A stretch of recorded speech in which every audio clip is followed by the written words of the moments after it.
Okay, hello everyone to today's seminar talk. So today we are having Nicolle Gonzalez, who's going to speak about a skein-theoretic Carlsson-Mellit algebra. Hi everyone, and thank you so much for the invitation. So like the title said, I'm going to be telling you about a skein-theoretic Carlsson-Mellit algebra. So there is a bit of topology, quite a bit of topology at the beginning, but it does eventually all come down to algebra. So hopefully, I know this is an algebra seminar, so hopefully I can keep your interest till the end.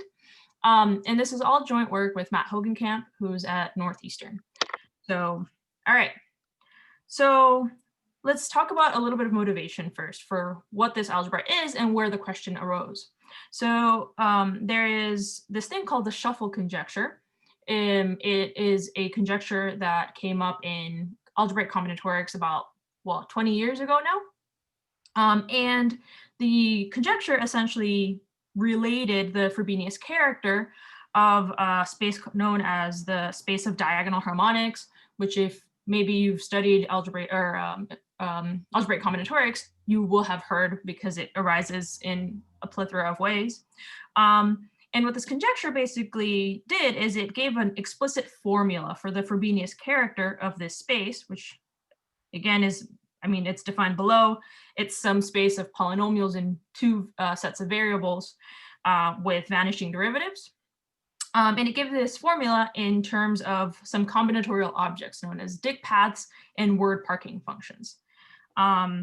So more explicitly, there was a theorem due to Mark Heyman, which initially computed the Frobenius character of this space in terms of what is known as the Nabla operator. So again, this is really fundamentally an algebraic combinatorics question. This Nabla operator is an operator that's defined on symmetric functions. And it, again, for mysterious reasons, really, it shows up everywhere. It's related to Dunkel operators. It's related to, double affine Hecke algebra. So it shows up in a lot of different places. And its defining property of the defining property of this Nabla operator is that it has eigenfunctions given by Macdonald polynomials. Now, this theorem was great, but unfortunately, for combinatorialists, it really appealed exclusively to the geometry of the Hilbert scheme. So it's a very geometric proof. And the shuffle conjecture basically arose as a combinatorial version of this statement, right? Like I said above, it basically said, oh, let's take this Nabla applied to En. Here, En is the nth elementary symmetric function, and let's realize it as a sum over some combinatorial statistics, et cetera, et cetera. Here, T and Q are just variables, and this X to the W is some symmetric monomial.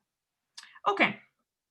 Now, this question was open for 14 years. It proved to be actually very difficult and pretty much unsolvable through just standard combinatorial means. And what ended up happening is that Erik Carlsson and Anton Mellit finally proved it, but they did it by introducing a completely new algebra that has a priori nothing to do with all this combinatorial story that I'm telling you about. And they constructed a representation of this algebra on this family of vector spaces that we can think of as really just being this, the ring of symmetric functions in Q and T over Q and T, and then extending that by some extra variables y1 through yn. So they constructed this family, and they defined some actions, and it turned out that this algebra was actually really, really interesting. So first of all, it was the representation of the algebra was realized geometrically on parabolic flag Hilbert schemes, and this was work of Carlsson, Gorsky, and Mellit. And then afterwards, it was actually shown that the generators of the elliptic Hall algebra can be realized using this AQT algebra, which, as you'll see later when I define it, is really just an extension of two copies of an extension of an affine Hecke algebra. So although the original question was completely combinatorial, somehow there's some very interesting structures that are arising inside this algebra that seem to come up out of nowhere. And what I'm going to tell you about today is work by Matt and myself, where we realized this algebra and its representation using skein theory. So as certain diagrams on a thickened annulus. And then using this construction, this topological construction, we categorified it as functors over basically this new construction known as the derived trace of Soergel bimodules. So this is kind of motivation and a little bit of history. Okay, so let's actually start with some definitions. And I apologize, the beginning is a little dry. Oh man, did it freeze? No, there it is. The beginning is a little dry just because there's a lot of definitions. So the first thing is there's this algebra called AQ. Again, this is a definition due to Carlsson and Mellit. And we can think of it as an algebra with idempotence, or equivalently as a QQT category whose objects are just positive integers. And its morphisms are generated by a family of TIs, a family of D plus and D minuses. We can think of them as raising and lowering operators, and some operator phi, which is really just a normalization of the commutator. They satisfy a slew of relations. The relations don't really matter for the context of the talk. I'm just showing them to you so that you realize there's quite a few of them. The TIs are basically just Hecke algebra generators, and then there's some compatibility relations between the TIs, the phis, and the D pluses and minuses. Now, I told you that AQ is secretly just, or not so secretly, an extension of the affine Hecke algebra. The reason for that is that you can define an object yi or an operator yi in terms of the TIs and this phi, and you can show that yi and TIs satisfy the relations of an affine Hecke algebra relation. And in fact, you'll notice that here the phi and the yi are really kind of interchangeable. You could define a different presentation of this algebra where you, instead of having the phi, substitute that for yi and have a different set of relations, and they're both equally accepted presentations. There's no reason to prefer one over the other. Cool. So in addition to AQ, we need to define its kind of dual algebra, but not really. It's basically the same. We're going to call that AQ inverse. And it's the same as AQ, except everywhere here in this definition, we're going to substitute every Q for a Q inverse. And we're going to rename the morphisms so that instead of the TIs, we want to put TI inverse. Instead of D pluses, we want to put D plus star. YI becomes YI star. Phi becomes phi star. And then the only operator that remains the same is this D minus. Now, this seems really stupid because the two algebras, AQ and AQ inverse, are clearly isomorphic. They're essentially the same thing. But it turns out that when you put them together, you have an interesting structure. And this is the algebra we're actually interested in. So this is known as the Carlsson-Mellit algebra. Sometimes when it was introduced, it was actually known as the Dyck path algebra because, like I said, it was motivated by these Dyck path symmetric functions. But for all purposes, we're just going to call it AQT. So again, same idea, same objects. The generating morphisms are basically you take AQ inverse, dump it in a bag, same exact generators, right? TI, D plus star, D minus, phi star. Alternatively, the phi and the phi star could be Y and Y star, right? The morphisms are exactly the same as the previous ones of the previous two algebras put together, but in addition, we have these compatibility relations between the two copies, right? And this is where a lot of the structure is actually coming in. That makes this not completely stupid. Interesting. Okay, great. We have this complicated algebra. And then we have a representation. And this is the representation that was defined by Carlsson and Mellit, which they used to prove all these things I told you at the beginning, and which was then used to realize these elliptic Hall generators. All right, so the vector spaces, like I mentioned at the beginning, are really just extensions of the ring of symmetric functions over Q and T. And the actions are a little bit ugly. And this is actually not a little bit, very ugly. So how does it act? Well, if we take some function in Vn, and please slow me down if I'm going a little bit fast. It's a little bit hard to go on slides and not have to write it. So just like I said, oh, did this freeze?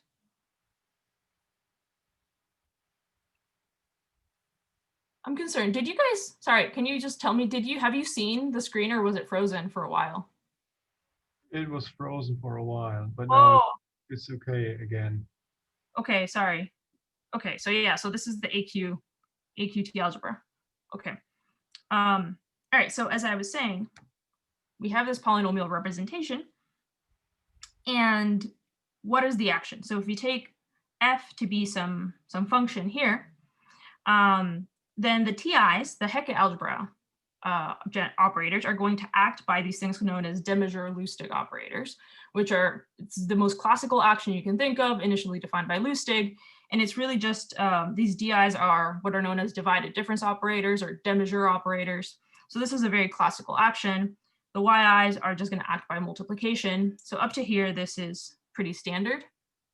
And then, oh, wow, this internet's really slow. Sorry. I don't know why it's lagging so much. And then we have an action of D minus, D plus, and D plus star. So this action is pretty ugly, like I said, right? And again, you don't have to, I'm just showing it to you so that you've seen it. This is something known as plethism of symmetric functions. It's a pretty complicated operation, right? Here you're taking a residue. Here you're basically just conjugating by a bunch of operators. The D plus is defined in terms of a different endomorphism of the algebra Vn. So it's a pretty gnarly operation.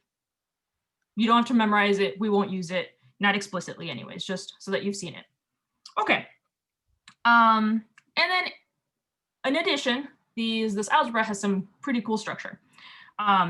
So it's interesting that you have these two different copies that are mixed together. And you might wonder, well, aside from just dumping them in a bag, can you actually go from one to the other?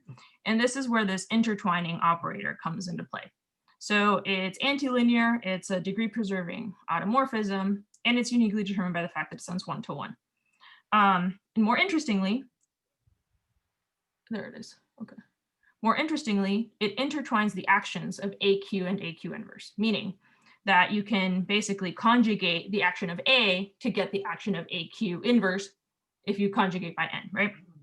And if you're familiar with symmetric function theory, then this is actually a huge part of why it's interesting, is the fact that when you restrict it down to just V0, the ring of symmetric functions, it's essentially acting by this nabla operator.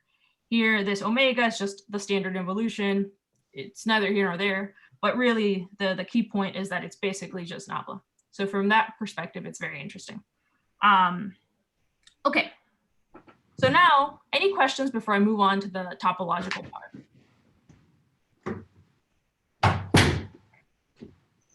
Great, sorry, like I said, it's a bit heavy at the beginning and my internet is really slow, so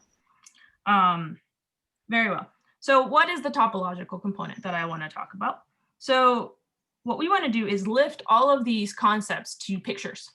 And the first thing we need to understand is what the Hecke algebra is.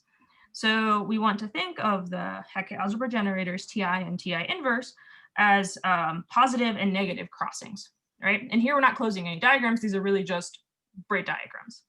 And then the Hecke algebra relations become your usual braid relations, right? Which is, maybe I should draw them because maybe not everybody here knows them.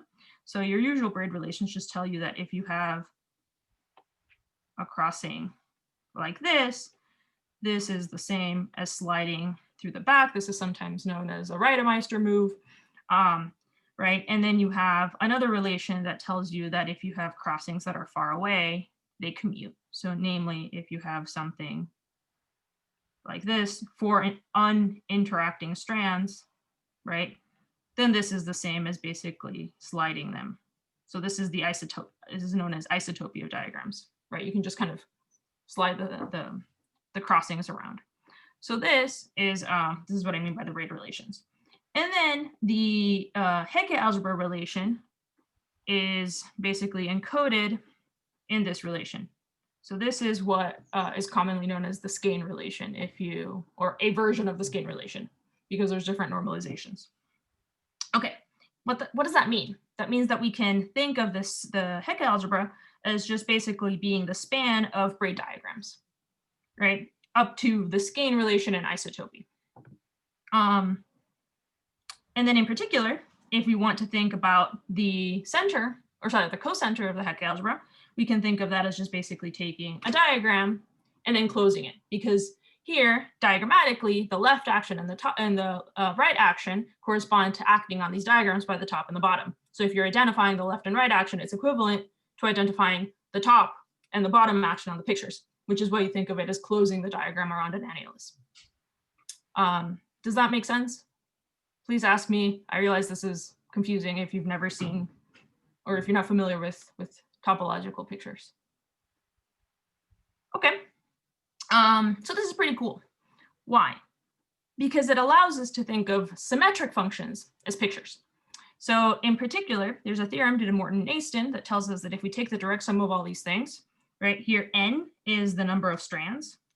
So if we take the direct sum over all possible number of strands, we recover the ring of symmetric functions.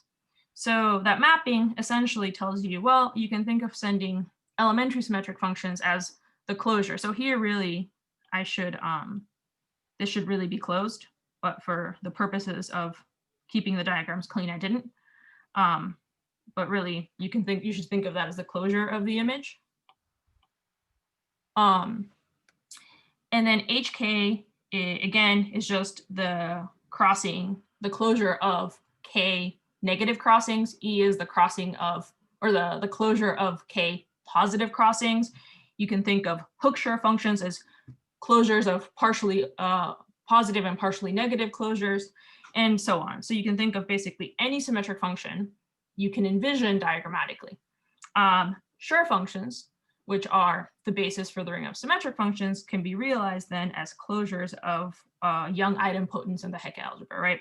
So these are mutually orthogonal idempotents that, and I mean, there's some coefficients that I'm not talking about here, but so for example, P2 corresponds to taking a positive crossing and then the identity, right? So if you're not familiar with idempotents in the Hecke algebra, you might be familiar with young symmetrizers in symmetric groups, right? So the symmetrizer in the symmetric group, or the group algebra of the symmetric group, is just the sum over all permutations. The INT symmetrizer in the symmetric group is the alternating sum over all permutations. So this is the same idea, but it's a Q generalization of it, right? Or in this case, a QT generalization of it, which is why we end up with parameters. So same thing.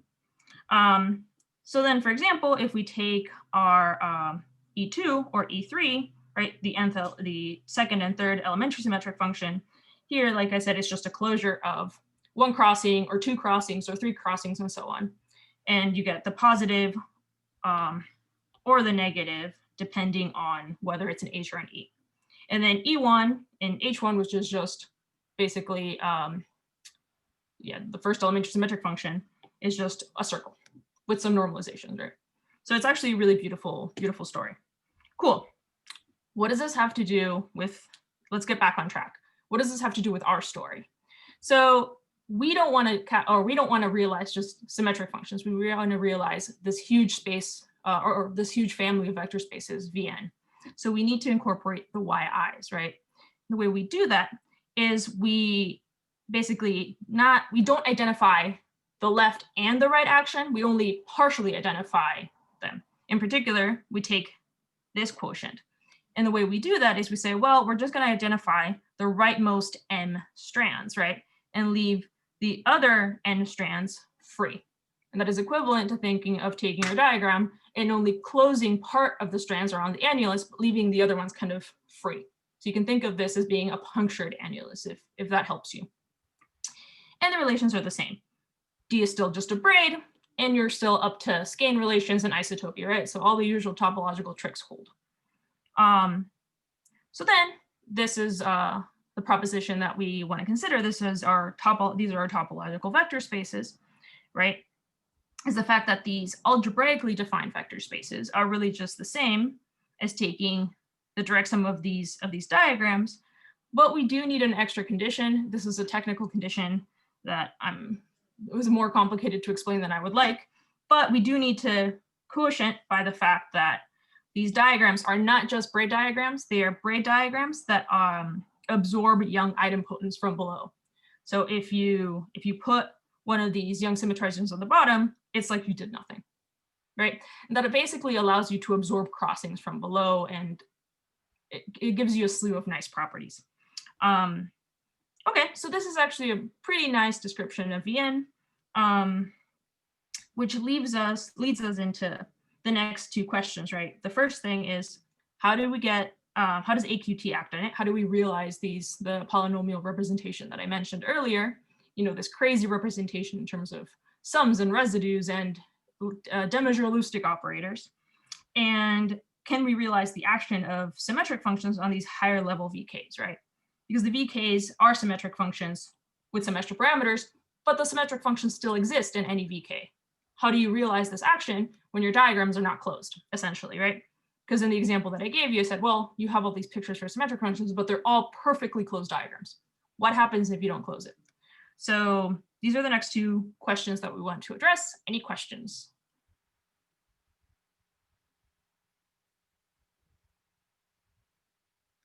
Okay, I will move on. Cool. So the AQT action, what is it going to be? So here, it's just a matter of defining operators, right? And then proving, obviously, that they actually satisfy all those relations from AQT. So our diagrams are going to be, again, what we defined last time, right? You absorb the symmetrizers from the bottom. And then here, TI, which is the action of the Hecke algebra, is just going to be by taking a positive crossing of the ith and the ith plus first strand here. Your D minus is going to correspond to taking your nth strand and then closing it around the annulus. D plus is going to add a new strand. So that's what this leftmost strand corresponds to. Oh man, I hate that this is like taking so long to.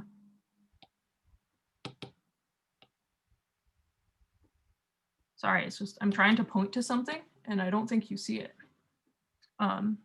So I apologize. I tried to, okay, maybe you can see it in blue, I guess. So D plus, you add a new strand and then you compose on the bottom by this thing called Qn plus 1, where this Qn plus 1 is just a multiple of these young symmetrizers that I had mentioned before. Phi corresponds to taking the nth strand and then just wrapping it around the annulus, going under the strands and then back up. And then Yi takes the ith strand. It's very similar to Phi, but instead of starting with the leftmost strand, you start with ith strand, wrap it around, and then move it back to position I. So you look at these operators, and even if you don't like topology, you at least have to admit that it's a little bit easier to digest than residues and plethystic operators and infinite sums and all this craziness that we saw before. And it's part of the power, I guess, behind this definition, right? That it does give us an easier way of interpreting this. And then, of course, we have the operators for AQ inverse, right? Which is D plus, Phi star, D plus star, Phi star, and Yi star. And again, they're just defined diagrammatically. Here, Qn plus 1 prime in the D plus star is another multiple of the n plus first young symmetrizer.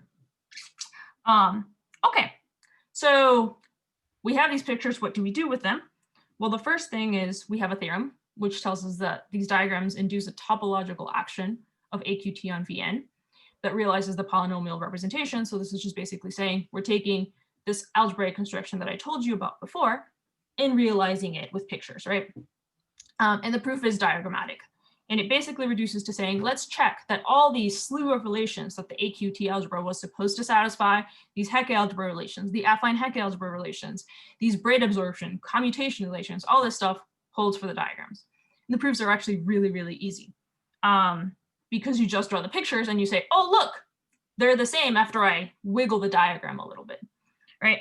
So for instance, if we take D minus and then this relation is supposed to hold, well, the proof is literally draw the diagram for this, which is basically you start with D, you do D minus, which is saying, all right, wrap it around and then under, and then D minus, or sorry, do Phi, which is wrap it around and then go under, and then D minus, which is saying wrap this second strand around again, right? And then this is the same thing. You do Tn minus 1 first, you do the crossing, you do D minus, which is saying wrap this one around, and then you do a Phi, which is saying take the next strand, wrap it around, and go under and over. And you can see that these are exactly the same after you take this crossing and just slide it around the annulus, right? Which we are allowed to do because this is topology. So all is good. And then the affine Hecke relation is essentially the same thing, right? You do a TI first, that's the first crossing, then you do a YI, which is wrapping it around the annulus, and then moving back, and then you have a TI at the top, which is this topmost crossing.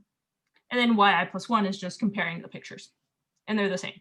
So all the proofs basically align just like this. You just draw pictures and it works out, etc. Great. What about the other operator that I mentioned, this intertwining operator? Do we really get this nice duality between the AQ and the AQ inverse actions? And the answer is yes. So here in this context, the n, this intertwining operator becomes basically some coefficient, whatever, and you take your diagram and you swap every positive crossing with a negative crossing. That's what this barring operator is doing. You swap Q and T with Q inverse and T inverse, so you kind of invert everything. And then you compose everything with a full twist on n plus m letters. So I'll do an example if you've never seen a full twist, and maybe that'll make sense, but maybe actually I'll just draw it. So if you take, for example, 3 strands, then a full twist is really just saying, let me wrap everything enough times so that the first strand goes back to being in the first place, and then everything else has to, the second strand has to go back to being in the second place, and so on. So this is a terrible drawing. But anyway, all you're saying is wrap everything until the first strand goes back to the first place. The second strand ends up in the second place again, and you just twist them as many times as you need to do that. Right? And what does this operator satisfy is it intertwines our two actions and it squares to the identity. Cool. So let's do an example. So here we have that we're supposed to be getting this relation, right? Because n squares to the identity, n equals n inverse. So we can reduce this relation here to just saying this. So suppose we start with n of a diagram. This picture is just this one. If we apply phi, that's just saying, well, let's take the nth strand here and wrap it around the annulus and bring it back. If we apply n inverse, or sorry, n, which is an inverse, right? What do? We're going to take all these t's and negate them. So the t and the q, you get a different sign. You add a full twist on n plus m letters because you're adding a full twist right here. So that's this part. And then you multiply again by a new copy of this. But now, since you had one more strand, the coefficients are up by 1. And then if you just resolve this, you can see that most of these things cancel except for this tq inverse to the -2 coefficient. And you end up with this picture, which you can reduce back to this one. And it turns out that this picture, if you just go back a few pages, because I don't expect you to remember it, where did it go? Here it is. If you go back a few pages, you'll notice that this is exactly this. We get exactly that coefficient and exactly that diagram. And that's actually part of the reason why we need these coefficients in front of the starred operators, is because they come about by conjugation by this n. And in all of these, you're always going to end up with a difference of 1. Okay. So, and then lastly, I told you that another thing that we needed to consider was multiplication by symmetric functions. Oh, this is so frozen. It's awful. Okay, there we go. I told you that another thing that you get is multiplication by symmetric functions on these higher spaces. So here, multiplication by the kth symmetric function, kth elementary symmetric function, is basically you take your strand, you add a strand, right? This is this multiple of the Young symmetrizer, and you basically just wrap it around k plus 1 times. And then hk is exactly the same thing, but every positive crossing becomes a negative crossing. That's essentially all that happens. And you have a different multiple. And then from here, you can basically generalize and construct multiplication by whatever symmetric function you'd like. So what I'm saying is the story generalizes, right? Cool. Okay, so this is it for the topological component. I want to move on to the categorification of this. Any questions?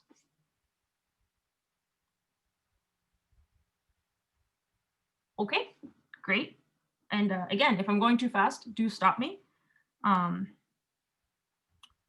Okay, so what about the categorical action? So we have this Hecke algebra, right?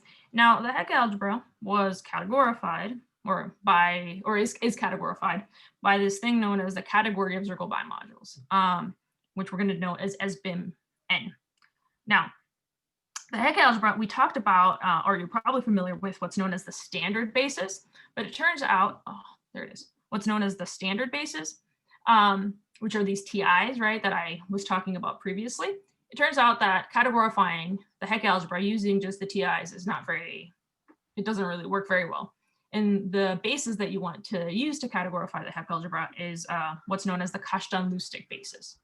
And under this, with this basis, you can realize the category of Soergel bimodules as basically being generated, let's say, by these objects known as Bott-Samuelsons.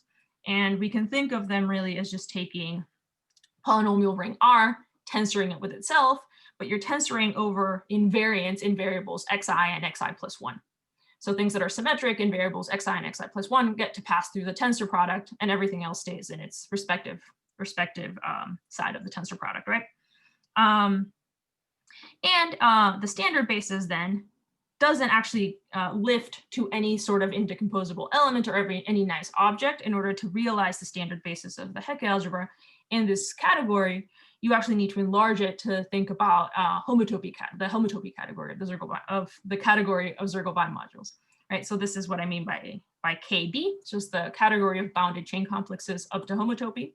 And then under this mapping, then your standard generators correspond to what are known as Roukier complexes. So these are two-term chain complexes that Roukier showed satisfy the braid relations up to homotopy and thus induce an action of a categorical action of the braid group.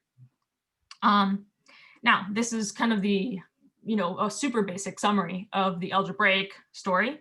Obviously, there are a ton of relations that these things hold, and those relations are basically lifting a lot of the structure from the Hecke algebra and giving you more information. Now, I'm a big fan of diagrammatic categorification.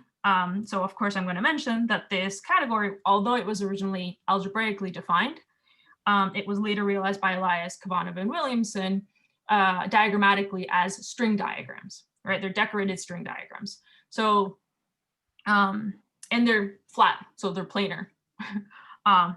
We're later going to consider them on a cylinder, which is why I emphasize the planar component.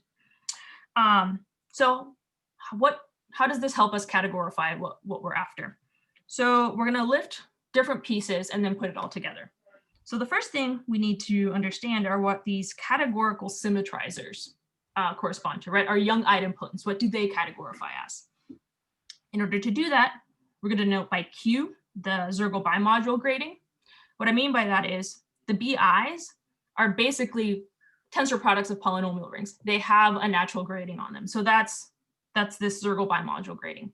We're not just going to be dealing with Soergel bimodules. Unfortunately, we are going to be living in the homotopy category. So we need to take chain complexes. So we have a homological grading, that's the T.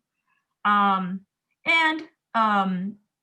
PNs are going to correspond to these infinite chain complexes. This is work of Hogancamp, previous work of Hogancamp, that are basically, you can see the pattern here, right? You start with the identity, then you take a direct sum over all Bott-Samuelsons with some homological grading, then the tensor product over 2 copies, then the tensor product over 3 copies, and so on.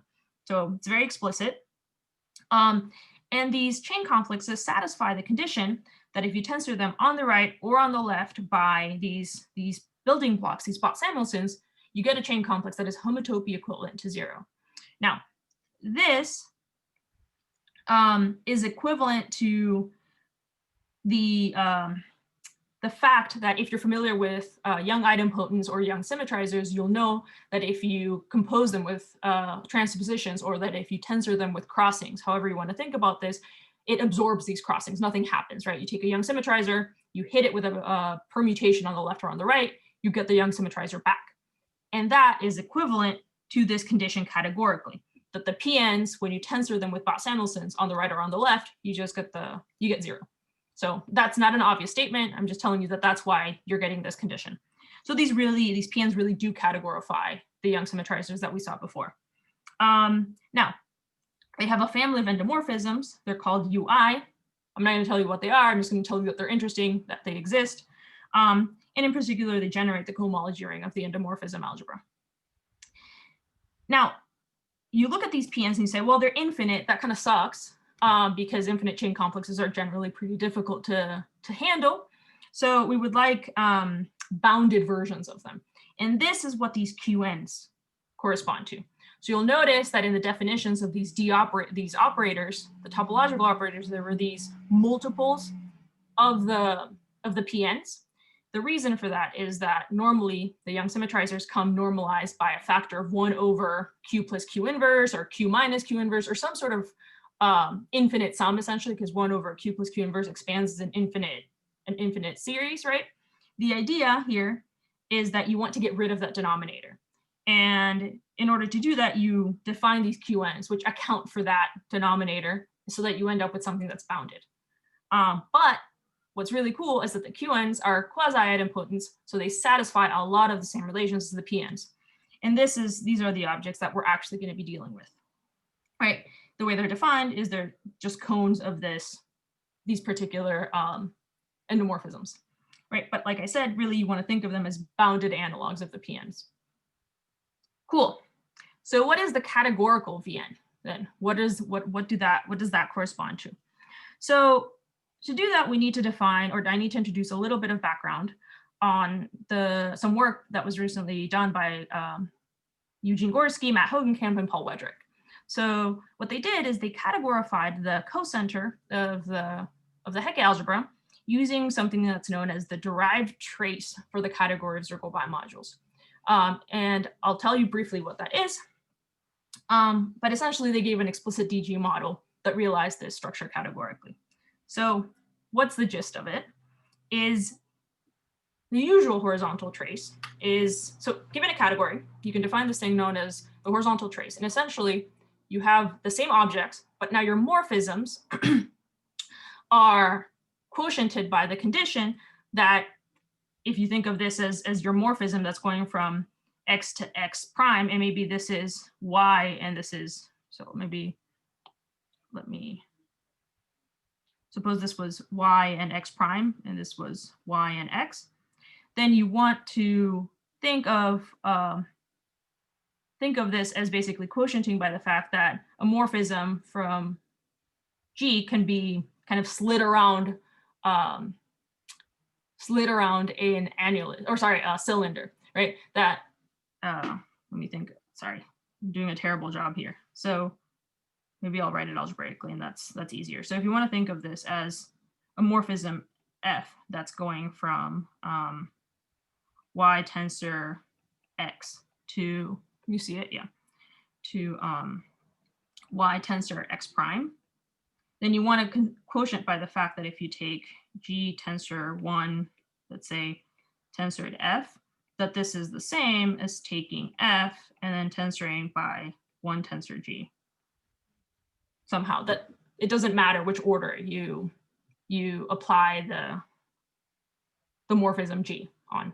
And so this condition, like I said, is a little bit clunky to think of algebraically, but it's very natural if you just think of these diagrams or of these morphisms as living on a cylinder, right? The idea then becomes that this G can just kind of be slid around the back, and that what you end up with is really just a morphism from X to X prime, and that the intermediate Y doesn't matter.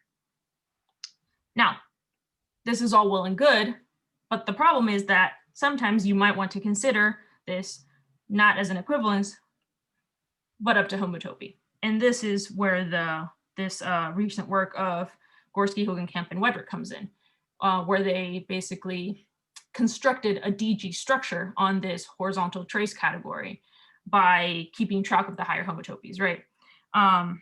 So what is the basic construction behind this is if you take your category C, then the objects of this derived trace category are just going to be the Bott-Samuelsons that we saw before, right? And then your morphisms are going to be, like I told you, this is a diagrammatic, we're using the diagrammatic version.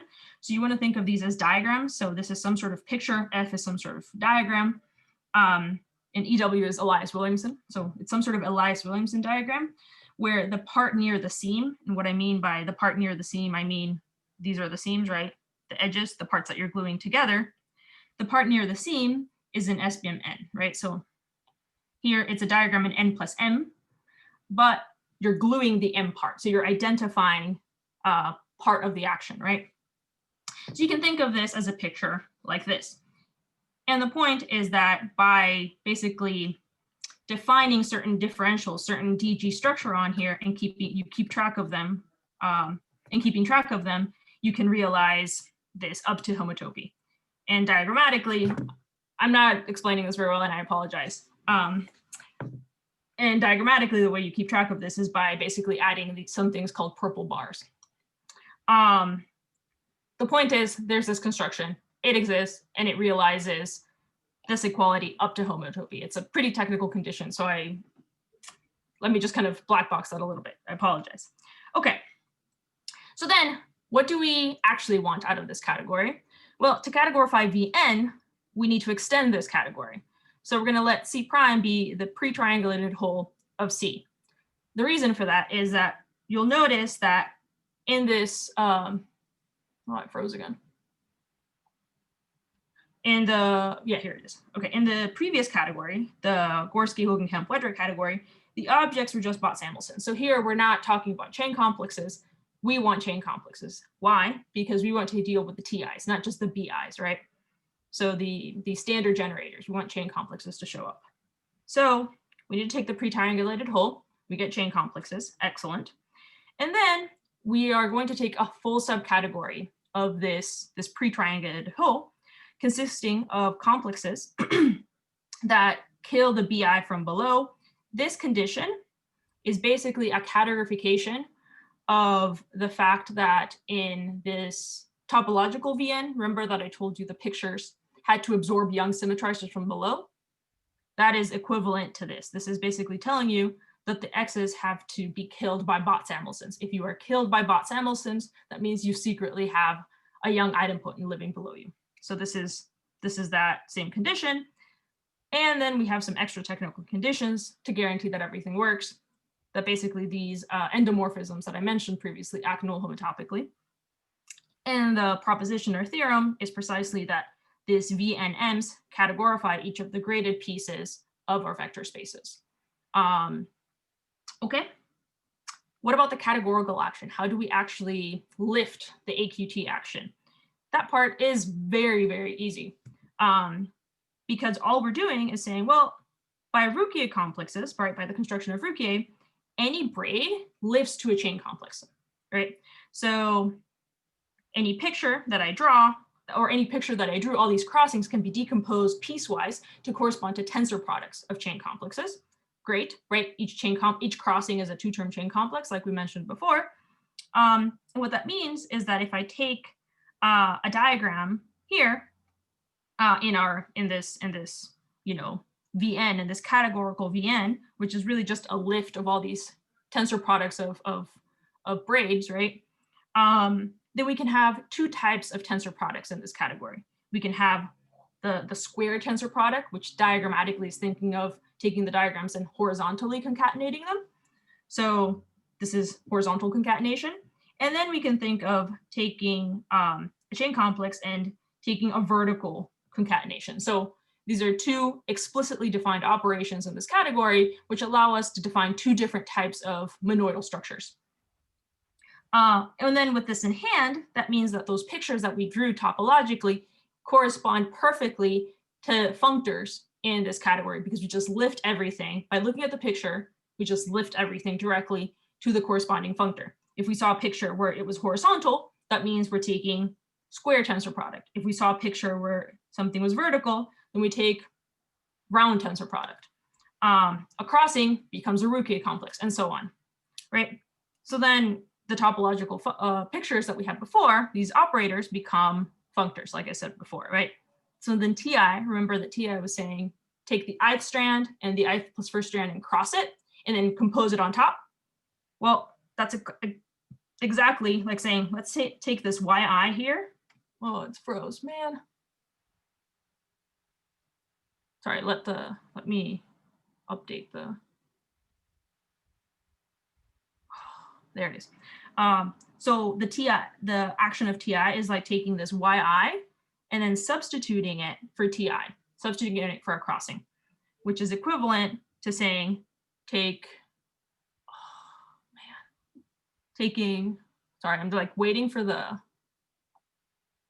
screen to update. I have no idea why it's so slow.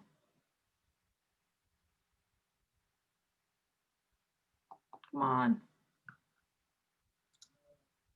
Okay, well, I'll just talk. There it is. Okay. And then, so taking the acting by TI is equivalent to taking your diagram and tensorating it by a Ruckier complex TI, right? D minus, which was just taking the last strand and closing it around the diagram, is basically acting as the identity on objects and then inclusion of morphism spaces, because n minus 1 strands injects into n strands, right? So it's just, there's a natural inclusion. D plus is just basically saying, take your diagram and then tensor it first with this Qn plus 1, this fat Young symmetrizer, right? Tensor it on the bottom with a chain complex, and then tensor it again, different kind of tensor product by the identity. So it's, and so on, essentially.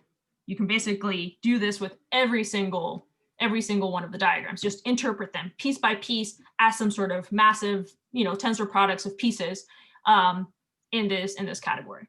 And then of course there's the part of, well, on the one hand, you can lift everything to certain objects, but do the relations hold? Can you lift all these slew of relations, of commutation relations, Hecke algebra relations, etc., to something that makes sense? And the answer is yes. So maybe I should say that that's a proposition, theorem, there you go, theorem. The functors that I defined here actually realize a categorical action on all these categories, right? A categorical action of AQT, because they do satisfy all the relations up to homotopy. Yes, and that's all I wanted to say. Thank you for listening. And I apologize, I feel like I went very fast, but I did end right on 150. So thank you, Nicolle. Thank you.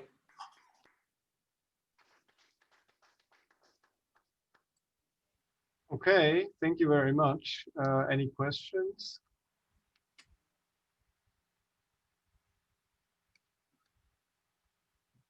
So let me maybe, yeah, okay. So if you specialize Q and T, let's say you specialize Q to 1, maybe I don't know, T to 1. Mm-hmm. So do you get some sort of classical object that one? Okay, so the question is, if you specialize Q and T to, I don't know, maybe 1, do you get some classical object? If I specialize Q and T to 1, The Hecke algebra, you get this. Yeah, right, so the question is motivated by the fact that if you take the Hecke algebra and you specialize Q equals to 1, you get basically the group algebra of the symmetric group. So what happens in this case when you specialize things? I guess you get something, but I'm not sure that it's necessarily anything that I recognize as something particularly important, I guess. Okay. Not really, yeah. That's a great question, but not that I'm aware of.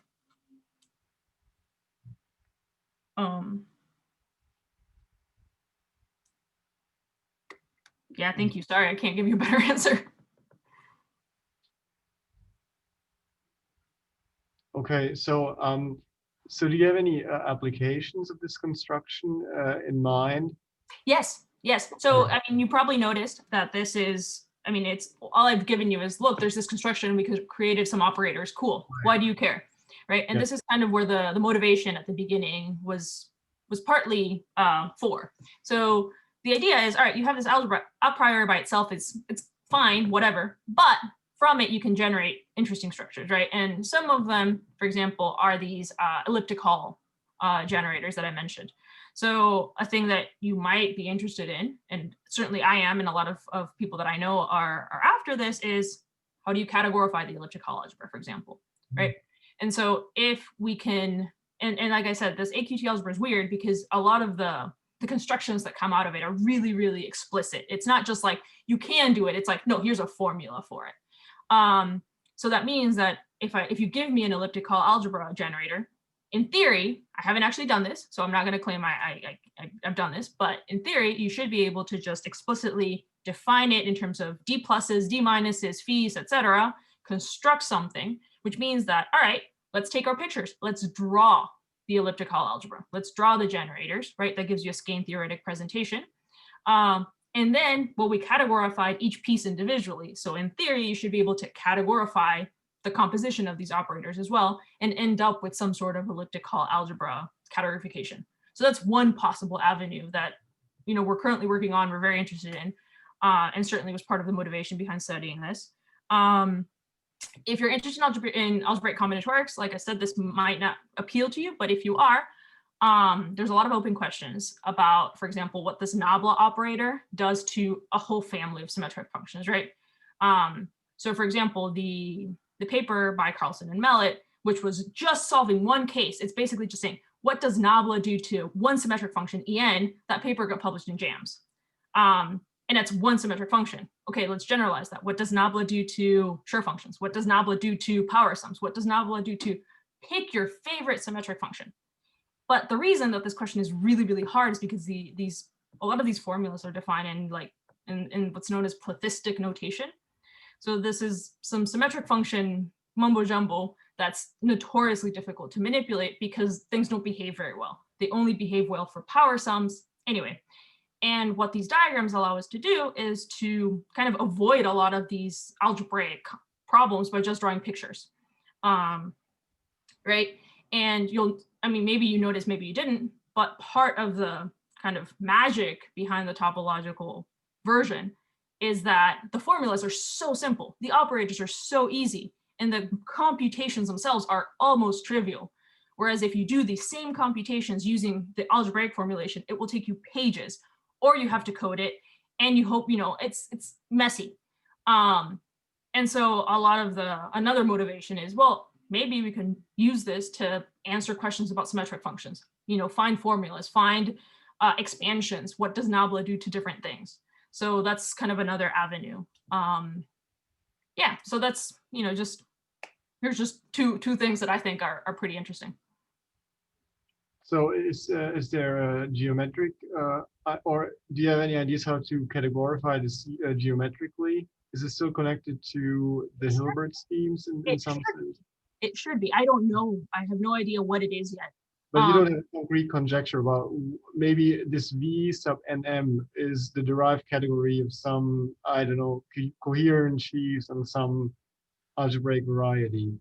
I mean, potentially, I don't have any explicit conjectures, so I'm not going to say I do. Okay. But it should very much be connected, right? Because like I told you, this was, it was already realized geometrically using parabolic flat Hilbert schemes, right? That was one of the things I mentioned at the beginning. And it's the exact same algebra. It's the exact same action. All right, we have two versions of it. We have a categorification. They all must be related somehow. So Yes. of course, there's an obvious question of what's the actual map between them?